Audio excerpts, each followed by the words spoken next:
ये बातें समझाने के लिए मैं आपके बीच में आया था। तब कुछ लोग भी इस बात को बहुत हल्के में ले रहे थे। कईयों को लग रहा था कि ये डिफेंस का ऑर्गेनाइजेशन, ये डिफेंस के लिए काम करने वाला, शस्त्रास्त्र निर्माण करने वाला, टीएनटी बनाने वाला, गन पाउडर बनाने वाला ऑर्गेनाइजेशन, हमारा ऑर्डिनेंस फैक्ट्री भंडारा कभी कॉर्पोरेट नहीं हो सकता। यूनियन वाले कुछ भी बोलते रहते हैं। और 2021 में जब आप और हम कोविड से डरकर, कोविड के वो महा प्रकोप से डरकर, उस महा बीमारी से डरकर हम जब अपने अपने घर में सुरक्षित बैठे थे,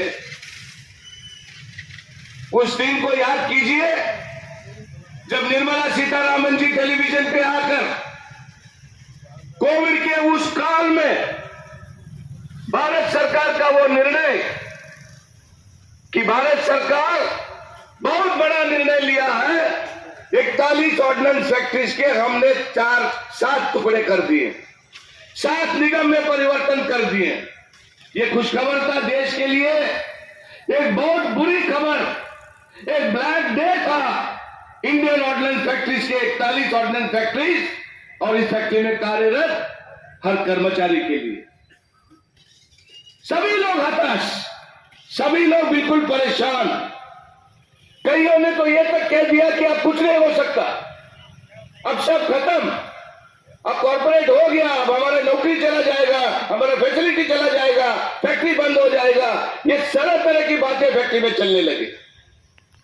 लेकिन आपका ये लाल झंडा, आपका all India defence employees federation, आपका नेतृत्व, मजदूर का सच्चा साथी, वो बार बार आपको इशारा कर रहा था कि लड़ने के लिए तैयार हो जाइए, लड़ना चाहिए। हम लड़ते लड़ते यहां तक पहुंचे हैं। अब इस ऑर्गेनाइजेशन को, अपनी नौकरी को इतने हल्के में, इतने सस्ते में हम भारत सरकार को छीनने नहीं देंगे। जहां सभी फेडरेशन घुटने टेक दिए मित्रों, दिल्ली में जो मीटिंग हुआ वहां इन तक का गद्दारी, ये पूरा दुनिया को खबर फैल गया, कॉर्पोरेट का परिवर्तन हो गया। उसके बाद भी आपका ये all India defence employees federation, आपका लाल झंडा हिम्मत नहीं हारा, भारत सरकार को ललकारा कि ये हमारे साथ षड्यंत्र है। कोविड काल में बिना चर्चा के, स्ट्राइक के हमारा जो नेगोशिएशन है, ये उसके खिलाफ निर्णय है, ये समझौते के खिलाफ निर्णय है। तो इस निर्णय को हम लोग नहीं मानेंगे। और इस बात को लेकर आपका all India defence employees federation, आपका लाल झंडा भारत का कोर्ट तक चला गया मित्रों। चेन्नई हाईकोर्ट में हमने भारत सरकार के खिलाफ हमने याचिका दर्ज कर दी। उसी याचिका पे हमने सवाल पूछा भारत सरकार को कि ये अन्याय, ये सरकार जो 5 साल के लिए चुन के आई है, क्या ये सरकार को अधिकार है मेरा सर्विस कंडीशन बदलने का? मुझे सरकारी नौकरी से निकलकर एक निगम में नौकर बनाने का क्या ये भारत सरकार को ये अधिकार है? जज साहब ने भी यही सवाल पूछा कि एडीएफ का जो सवाल है, इस सवाल का जवाब दीजिए। और ये सवाल हमारा मित्रों बिल्कुल लायक था, जायज था। इसीलिए जायज था क्योंकि हमारा अपॉइंटमेंट लेटर में सेंट्रल गवर्नमेंट जॉब लिखा हुआ है। हमारा अपॉइंटमेंट लेटर में कहीं भी ये नहीं लिखा कि भविष्य में आप लोगों को भारत सरकार निगम में परिवर्तन कर सकता है, निगम का एम्प्लॉय बना सकता है। ये तो सरासर खिलवाड़ है। कई लोग जो प्राइवेट पब्लिक सेक्टर में अच्छे ओहदे पे थे, अच्छे जॉब पे थे, वो जॉब छोड़कर वो सेंट्रल गवर्नमेंट नौकरी के लिए यहां आ गए। हमारे अप्रेंटिस, कई का अप्रेंटिस, सीनियर अप्रेंटिस, भंडारा में जॉब का अपॉर्चुनिटी मिला, जॉब का उनको एक चांस था कि यहां हमको नौकरी मिलेगा। तो कानपुर, जबलपुर, देहरादून, महाराष्ट्र, आंध्र प्रदेश, ये सारा जगह से अपने माँ बाप को छोड़कर यहां नौकरी करने आ गए ताकि सेंट्रल गवर्नमेंट का नौकरी मिल रहा है। और जो अपॉइंटमेंट लेटर था मित्रों, उस अपॉइंटमेंट लेटर को देखकर सिर्फ वो कर्मचारी नहीं, उसका पूरा परिवार खुश था कि मेरा बेटा, मेरा पोता, मेरा मित्र, मेरा पड़ोसी केंद्र सरकार का नौकरी करने जा रहा है और अचानक एक दिन भारत सरकार कह रही है कि आपको केंद्र सरकार से हटाकर हम लोग कॉर्पोरेट का मुलाजिम को कॉर्पोरेट का एम्प्लॉय बनाएंगे। कैसे मान सकता है लाल झंडा इस बात को? कोई माने या न माने, लेकिन एडीएफ नहीं मान सकता, एडीएफ का नेतृत्व तो नहीं मान सकता। एस.एन. पाठक जी बैठे हैं यहां, इस उम्र में भी 76 एज में भी पाठक जी आपके लिए लड़ रहे हैं और आपको ललकारने यहां आए हैं वार्डन फैक्ट्री भंडारा के इस द्वार सभा पे कि जागिए, जागिए, इस सरकार के खिलाफ आवाज उठाइए, एडीएफ के साथ, लाल झंडे के साथ खड़े रहिए। मित्रों, जब डिस्कशन के लिए जज साहब के सामने यह मामला आया और all India defence employees federation का नेतृत्व न्यायाधीश सर से, न्यायाधीश साहब से झुककर बोला कि साहब हमसे इंसाफ कीजिए, हमारी नौकरी खाने की बात कर रही है भारत सरकार। और जब न्यायाधीश ने पूछा कि सही तो कह रहा है all India defence employees federation, इनकी मांग बिल्कुल जायज है, अगर इनका अपॉइंटमेंट लेटर में कहीं भी ये नहीं लिखा है कि ये कॉर्पोरेट का एम्प्लॉय आगे चल के बन सकते हैं, तो भारत सरकार ये डिसीजन इन पे कैसे लाद सकता है? बताइए भारत सरकार। उस दिन कोर्ट में, चेन्नई हाई कोर्ट में भारत के अटॉर्नी जनरल भारत सरकार के वकील बन के आए और उन्होंने कोर्ट में जज साहब के सामने लिखित दस्तावेज दिया, लिखित स्टेटमेंट दिया कि all India defence employees federation का जो कहना है वो सही है। हम कोई भी, एक भी ऑर्डिनेंस फैक्ट्रीज का जो एम्प्लॉय है, कर्मचारी है, उसको जबरदस्ती हम कॉर्पोरेट में परिवर्तन नहीं करेंगे। और ये डिफेंस एम्प्लॉयज का डिमांड के वजह से मित्रों, आपका सर्विस कंडीशन में आज भी बदलाव नहीं है, आपका फैक्ट्री में आज भी वर्कलोड चल रहा है, आपका फैक्ट्री में पीस वर्क मिल रहा है, आपका फैक्ट्री में ओवर टाइम चल रहा है। ये लाल झंडे का आपके लिए गिफ्ट है और ये मैं गिफ्ट इसलिए कह रहा हूं क्योंकि अगर फेडरेशन नहीं होता, लाल झंडा नहीं होता, तो अब तक आप लोगों को परिवर्तन कर देता। 2 साल उस कोर्ट का दस्तावेज की वजह से, उस कोर्ट का ऑर्डर की वजह से 2 साल तक कुछ नहीं कर पाए। आखिर फाइल फिर से डिफेंस मिनिस्टर को, डिफेंस सेक्रेटरी को पुटअप करना पड़ा, साहब 1 साल और दे दीजिए, हम और थोड़ा सोचना चाहते हैं। ये सरासर हम लोगों के साथ खिलवाड़ हो रहा है, खिलवाड़। वक्त ले रहा है मिनिस्ट्री ऑफ डिफेंस हमको बर्बाद करने के लिए। हम 4 साल पहले भी कह रहे थे, हमने जबरदस्त स्ट्राइक किया 5 दिन का, ऐतिहासिक स्ट्राइक, जब सभी लोग मान चुके थे कि स्ट्राइक नाम का एक शब्द मिट जाएगा, अब कभी स्ट्राइक नहीं हो सकता।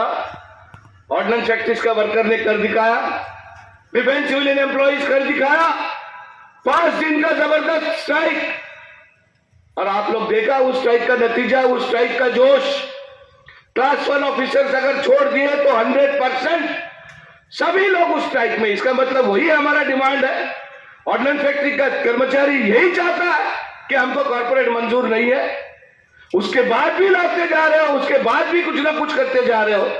अब 2 साल बाद एक्सटेंशन पीरियड मांग रहे हो 1 साल, और उस 1 साल में नए एक स्कीम ला रहे हो कि अभी जो 7 निगम है, इस 7 निगम को, 3 निगम को हमको मिक्सअप करना है, एक दूसरे के साथ मिलाना है। वाईआईएल को एमआईएल में मिलाना है, जीआईएल को टीसीएल में मिलाना है, फलाने को बीईएल में मिलाना है। कहां से आ गया बीईएल? कहां से आ गया? हम तो 41 ऑर्डिनेंस फैक्ट्रीज है, 100% भारत सरकार ओन्ड ऑर्डिनेंस फैक्ट्रीज है। हम तो आज भी कह रहे हैं कि हम लोग कल भी सेंट्रल गवर्नमेंट का, मरते दम तक सेंट्रल गवर्नमेंट रहेंगे। कहां से आ गया बीईएल? अब बीईएल को घुसेड़ दिया बीच में, जिसका 51 तक का शेयर है, बाकी 49% पब्लिक के पास है।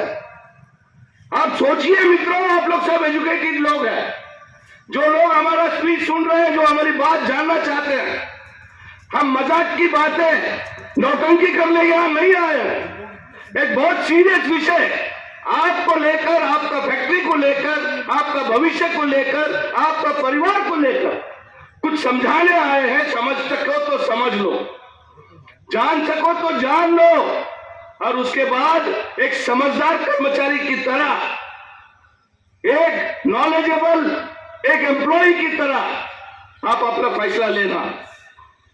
क्या हो रहा है, क्या होने वाला है, यही कहना एक फेडरेशन का फर्ज है। आपको अच्छा लगे या बुरा लगे, सच्चाई आपके सामने रखना चाहिए, और सच्चाई यही है कि भारत सरकार का जो निर्णय है, केपीएमजी को आप लोग करोड़ों रुपया देके 7 में विभाजन कर दिया। अब एसबीआई को करोड़ों रुपया दे रहे हो इस 7 को 4 में परिवर्तन करने के लिए।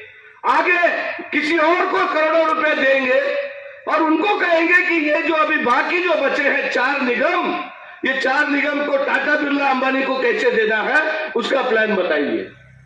और ये सारा प्रक्रिया जो है मित्रों, ये सारा प्रक्रिया उसीलिए हो रहा है। अंतिम जो होने वाला है, अंतिम आपको बता दें, जैसा रेलवे में हो गया, रेलवे का पावर ट्रांसमिशन में महाराष्ट्र का जो पावर ट्रांसमिशन था वो नाम हट गया, अब अदानी का नाम आ गया है, अब एलएनटी का नाम आ गया है, रेलवे का नाम कम दिखता है। अब प्राइवेट ट्रेन ज्यादा फास्ट दौड़ रहा है, हमारा रेलवे को रुकाया जाता है। इंडियन रेलवे 5 घंटा लेट, 8 घंटा लेट। यही हालत होगा ऑर्डिनेंस फैक्ट्रीज का। वर्कलोड रहेगा, बहुत ज्यादा प्रेशर रहेगा, लेकिन फैक्ट्री का मैनेजमेंट उसको पूरा करने के लिए उतना काबिल रहेगा, ये डाउटफुल है, क्योंकि कॉर्पोरेट स्ट्रक्चर है। 100 साल से भारत सरकार के लिए समर्पित ये संस्था अचानक टाटा बिरला अंबानी के जैसा काम करने बोल रहे हो, टाटा बिरला अंबानी जैसा मुनाफा कमाने के लिए बोल रहे हो। किस लिए पैदा हुआ ऑर्डिनेंस फैक्ट्री भंडारा? ये टीएनटी, ये जो गन पाउडर है, इसको भंडारा का मार्केट में बेचने के लिए कभी बना था? ये शस्त्रास्त्र निर्माण करने के लिए, आर्म फोर्सेस को देने के लिए, ये कोई पब्लिक के लिए या टेररिस्ट को देने के लिए, मुनाफा कमाने के लिए भंडारा फैक्ट्री का पैदा नहीं हुआ मित्रों। लेकिन आज भारत सरकार चाहती है कॉर्पोरेट बन जाओ, खुद अपना पैसा कमाओ, जितना खाना है खाओ, जो करना है करो। ये नहीं चल सकता, ये चलने वाला नहीं, ये फॉर्मूला फेलियर है। हम लोग पहले भी कह रहे थे कि ये भारत सरकार के अधीन होना चाहिए, ये मिनिस्ट्री ऑफ डिफेंस के अधीन होना चाहिए। All India defence employees federation आज भी कह रहा है कि आपका फॉर्मूला फेलियर है, ये नहीं चल सकता। और कोर्ट में जो आपने दस्तावेज दिया, इसका पूरा करो। अब बीच वाला रास्ता निकल रहा है मित्रों। फैक्ट्री में सर्कुलर आया है, सर्कुलर में क्या लिखा हुआ है? सभी यूनियंस का मेंबरशिप वेरिफिकेशन होगा। जनवरी का 20 से 27 के दरमियान 41 ऑर्डिनेंस फैक्ट्रीज में ट्रेड यूनियन और एसोसिएशन का मेंबरशिप वेरिफिकेशन होगा। क्यों? आज के तारीख में इसकी आवश्यकता अचानक भारत सरकार को क्यों महसूस हुआ? वो इसीलिए महसूस हुआ, दिल्ली में बैठा हुआ जो तख्त है, वो तख्त को पता है कि ऑर्डिनेंस फैक्ट्रीज में लाल झंडे की जो ताकत है, ऑर्डिनेंस फैक्ट्रीज में कॉमरेड सी कुमार, कॉमरेड एस.एन. पाठक की जो ताकत है, ये ताकत वो आज देखना चाहते हैं कि ये पहले जो ताकत थी वो आज भी वही है क्या ये लोग हमारा आज भी वैसा ही मुकाबला कर सकते हैं? ये ताकत आजमाने के लिए मेंबरशिप वेरिफिकेशन है। जानना चाहती है भारत सरकार लाल झंडे की ताकत। भारत सरकार को यह मालूम हो चुका है कि सिर्फ और सिर्फ all India defence employees federation, red flag Bhandara में सिर्फ ordinance factory employees union Bhandara, मशाल की जो यूनियन है, बस यही यूनियन अपोज कर रही है। बाकी को हम लोग मना, एक को तो हमने मना लिया, दूसरा तो हमारा खिस्से में ही है, जब चाहो उसको मना सकते हैं। अगर किसी को नहीं मना सकते तो वो लाल झंडा है। तो वो देखना चाहते हैं भारत सरकार कि 20 से 27 के बीच में जो वोटिंग होगा वो किस फेडरेशन को होगा, किस यूनियन को होगा। मित्रों और साथियों, इस वोटिंग को वर्ष कमेटी वोटिंग जैसा मजाक मत समझिए। इस वोटिंग को राजनीतिक के असेसमेंट से मत देखिए। इस वोटिंग को हल्के में मत लीजिए। आपका एक एक वोट जो ये मेंबरशिप वेरिफिकेशन के दौरान आप अपना मत का अधिकार लेंगे, अपना मतदान का अधिकार देंगे, उस वोट के द्वारा आप अपना फ्यूचर तय करेंगे। मित्रों, अगर लाल झंडे की संगठन को आपका प्रतिनिधि बोलकर भारत सरकार के साथ लड़ने के लिए चाहते हो, अगर आप चाहते हो कि ये फेडरेशन यूं ही मजदूर का साथी बना रहे, मजदूर के लिए जद्दोजहद करते लिए लड़ते रहे, तो आपको लाल झंडे की संगठन को, मशाल को ताकत देना पड़ेगा। इस मशाल को और भड़काना पड़ेगा। इसकी जो चिंगारी है, इस चिंगारी को आप जितना भड़काओगे, जितना वोट डालकर इसमें ताकत दोगे, उतना आप सुरक्षित रहेंगे। मित्रों, मैं आपको दावे के साथ कह सकता हूं, फ्यूचर में क्या होने वाला है। फ्यूचर में वही होगा, एक ऑप्शन आपसे मांगा जाएगा क्योंकि हाईकोर्ट में बोला गया, ऑप्शन में अगर आप लालच में आ गए, ऑप्शन में अगर कुछ चुनिंदा पैसे के लिए, इमीडिएट बेनिफिट के लिए आपने अगर गलत कदम उठाए, अगर कॉर्पोरेट सेक्टर को समर्थन किए, तो आप खुद ही अपने ही हाथों से अपना नौकरी गंवाने का इस ऑर्डिनेंस फैक्ट्री भंडारा को जल्द से जल्द प्राइवेट के हवाले सुपुर्द करने के लिए आप खुद निर्णय दे रहे हो। सोचिए, इस देश का कॉर्पोरेट स्ट्रक्चर, आज जो हमारे सामने जो कॉर्पोरेट है, उनका पूरा सिस्टम समझिए। एक लाइन में अगर समझाना है, कॉर्पोरेट को अपने एम्प्लॉय से कोई लेना देना नहीं। कॉर्पोरेट का एक ही फंडा रहता है, अगर 1 रुपया उन्होंने अगर इन्वेस्टमेंट किया, कोई भी कॉर्पोरेट सेक्टर, कोई भी, अगर वो कॉर्पोरेट ने 1 रुपए का इन्वेस्टमेंट किया तो 100 रुपया उनको मिनिमम उनको प्रॉफिट चाहिए, उसमें भी उनका पेट नहीं भरता। 8 घंटा भूल जाइए, नाइट ड्यूटी अलाउंस फॉरगेट, आपका इंसेंटिव स्कीम भूल जाइए, ओवर टाइम जो आज ऑर्डिनेंस फैक्ट्री भंडारा आज कर रहा है, कॉर्पोरेट कल्चर में ओटी नाम का कोई चीज नहीं है। और सबसे बड़ा, जिस एनपीएस को लेकर हम लोग इतने साल लड़ रहे हैं, आज पूरा देश में हाहाकार है, एनपीएस को लेकर चिंतित है, और खास करके हमारा ऑर्डिनेंस फैक्ट्री का वर्कर को तो ज्यादा चिंता होना चाहिए, ज्यादा उसने सोचना चाहिए कि मेरा क्या होगा। अब सर्विस में हूं तो ये कॉर्पोरेट आ गया, अब कॉर्पोरेट होगा नहीं होगा, अभी इसको हम लोग झेल रहे हैं। अगर रिटायर हो गया कल तो 1800 और 2000 रुपए में परिवार को चलाना पड़ेगा। क्या होगा आपका हालत, आप खुद सोच लीजिए। कॉर्पोरेट स्ट्रक्चर, कॉर्पोरेट वर्किंग में 10% परमानेंट एम्प्लॉई, 90%, 90% आपको कॉन्ट्रैक्ट वर्कर दिखेगा, तभी तो मुनाफा मिलेगा उसको। 50,000, 60,000, 75% piece work, night duty allowance, OT arrears, OT amount, ये कोई कॉर्पोरेट आपको देगा नहीं। मित्रों और साथियों, नौजवानों का फिगर ज्यादा है। ऑर्डिनेंस फैक्ट्री भंडारा में जो एज प्रोफाइल है, आज का एज प्रोफाइल कम से कम 10 से 15 साल आपका है। फेडरेशन फाइट कर रहा है। अभी ये लेटेस्ट जो हमारे नेशनल काउंसिल का मीटिंग हुआ, मिनिस्ट्री को जो हम लोग लेटर भेजे, उसमें हम लोग क्लियर डिमांड किया, जो कर्मचारी सेंट्रल गवर्नमेंट एम्प्लॉय बोल के 1 अक्टूबर 2021 तक इस फैक्ट्री का स्ट्रेंथ पे है, उसको ना कोई ऑप्शन दिया जाए, ना उससे कुछ मांगा जाए। वो रिटायर होने तक वो सेंट्रल गवर्नमेंट एम्प्लॉय होना चाहिए। ये all India defence employees federation का डिमांड है। ये आपके लिए डिमांड कर रहे हैं। किसके लिए कर रहे हैं? पाठक जी तो रिटायर हो गए, पाठक जी जो बैठे हैं, ये जो डिमांड कर रहे हैं, ये किसके लिए कर रहे हैं? आपके लिए कर रहे हैं, आपका भविष्य के लिए कर रहे हैं, आपका परिवार के लिए कर रहे हैं।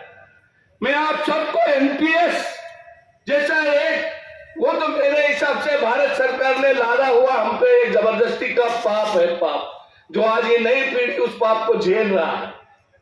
मित्रों, एनपीएस को लेकर जितना आप चिंतित है, उतना सर्विस को लेकर भी चिंतित हो जाइए।